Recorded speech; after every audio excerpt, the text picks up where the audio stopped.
How's it going, everyone? This is Gavin at Balls to You. Been asked to do a video which I've been trying to get done for quite a bit regarding breeder males. Got asked a couple of questions by a couple of people saying, what weight do I normally breed or attempt to breed our breeder males? Okay, that's a multi-answer question in itself. What we have here is a leopard male. This young guy is basically 2 to 3 years of age. He's weighing in at 1200 grams. He was a mouse feeder when I got him. He's currently now on multis and smashing them down. He's not locking. This young guy here, he's not basically interested in females as such at the minute. So he's not really sort of locking or doing anything regarding the female side of things, which is a shame because the leopard stuff's really nice and a nice couple of females for him, firefly female and what have you, and he's just not interested. So it's a real shame. There's a couple of little different techniques which I've been trying, which you can try, which I'll go through in the video in a minute and just explain a few things, and we can I can show you exactly what's what. So this guy here, like I said, is of age, he's of weight, but he's just not interested. So I'm going to get another male out. I'll just show you some variations.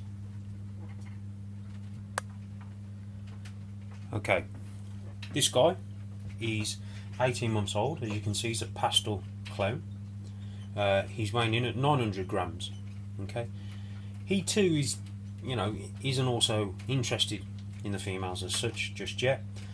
Real nice boy, got some real nice females for him. I've got a clown female and some other bits and pieces, and Enchi lesser female as well. He's just not interested, which is a shame. Not saying it's all over or he won't be interested, but currently at the minute he's not interested. So this guy, like I said, he's about 18 months of age. He is 900 grams, and like I said, you would have thought, yeah, he's the right weight, right age, and that he'd be locking with everything you chuck him to. That's not the case. I currently have a bumblebee male who's 2011, so he's 4 years of age. He's 2 kilos or 2000 grams, and he's locking with everything that I put him to. So there's a bit of a sort of a myth that people say, don't get your males too big, they don't lock, they're too lazy, they won't do anything. It's not technically true. What I found last season, and again this season, is a lot of my older, bigger males that are about 1,000 grams, 1 kilo upwards, seem to lock every time. The little ones, like this one here, they just, obviously not this guy, but they just weren't interested. It was just hard work to get them to lock. So what I'd do, I'd tend to put the older males in first, or the bigger males, and then towards the end that the female was about to sort of ovulate, last couple of locks, I'd chuck in the younger stuff or the smaller stuff to hopefully get them to sort of sire the clutch. So there's a little trick you can try. Another trick which I found very useful was, before you put the male into the female, mist down the female's tub as if you were getting her ready, as if she was going into shed.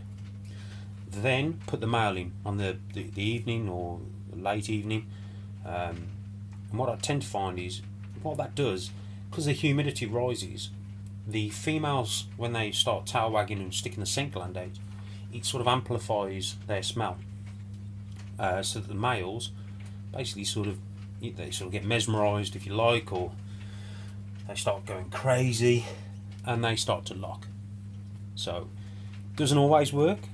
It won't work if they're in shed, but it worked, I'd say 90% of the time. That every time I put a male in, that's just something I do now. I mist down the tubs, and sure enough, it really does help with the breeding cycle.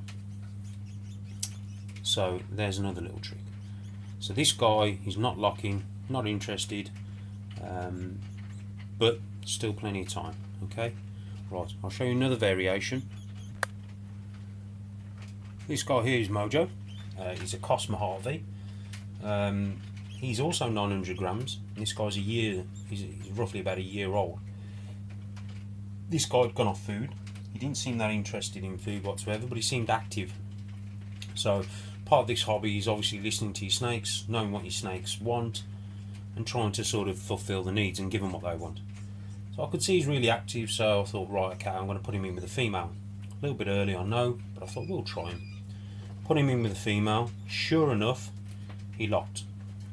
Now, that female and this male had gone off food. Once they'd locked, I took them apart, obviously once I'd finished. Put him back, offered him food about 3 days later. Sure enough, him and her started to eat. So, basically what I'm sort of trying to say is a couple of things. You've got to listen to your snakes, give them what they want. Okay? Every snake is different. Everyone has different sort of personalities or different needs, requirements. And you've got to obviously try and fulfill them. This guy is 900 grams and a year old, and he's locking. The other two I've showed you were older and bigger, or heavier, or roughly the same size. Obviously the pastel clown male was the same weight, but weren't locking. You just can't expect a male to get to a years of age, 900 grams like this guy here, and expect him to lock with everything that you put him to. I think what you need to do is have yourself some older, proven males, where they're classed, I suppose, as backup males. Okay, that's what you need to do. That's what you need to have in your arsenal. You need to be, thinking that if this male doesn't lock, what else can I do? Which is the way forward? What can we do? Now, like I said, it's down to your males, down to them being either mature, enough for them wanting to lock or wanting to breed. If they do, and they will, then yeah, great, happy days. If they don't, and unfortunately, there's a few little tricks, like I said, you can try, but it's down to their maturity at the end of the day. They may not want to. So the hemipenes is something else we look at, and obviously make sure that they've got some good healthy hemipenes. But again, I've heard people breeding males as young as 6 months of age and 400 grams.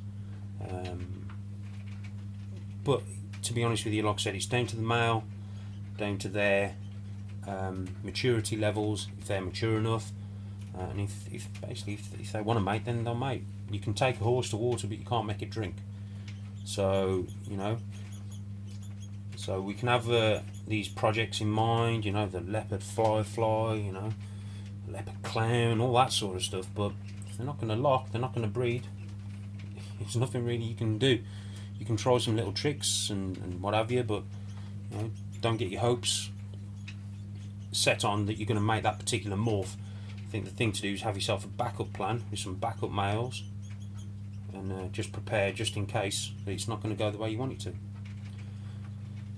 So I'd show you the bumblebee, but he's currently locked up with a clown female at the minute. Like I said, he'll lock with anything. What I try and do is try and get an older male to get everything started. Use an older male, get everything started, or a proven male, should we say, a guy who knows what he's doing. Get them started, get them starting to lock, get them to start building the follicles. I'm a big believer in copulation. It helps with follicular development. I do believe in that.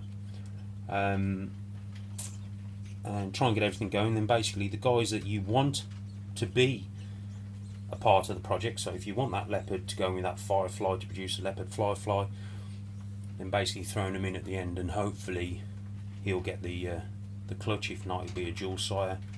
But that's there's another little trick you can try as well, guys.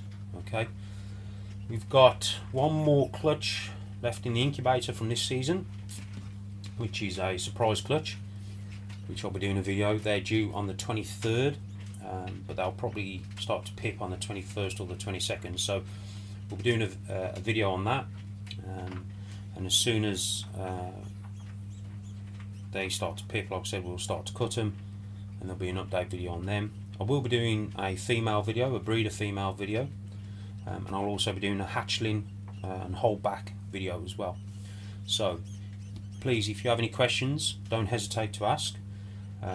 Again, like, comment and subscribe. For those of you in the UK, just email me at ballstoyou2014@yahoo.co.uk for any questions. All those guys in the States, please feel free to contact me and I'll try and do and answer any questions that you guys may have. Okay, hope everyone's okay. Hope you're all having a good season so far, and all your holdbacks and your hatchlings are feeding and growing like weeds. And I'll speak to you guys soon. Okay, take care everyone.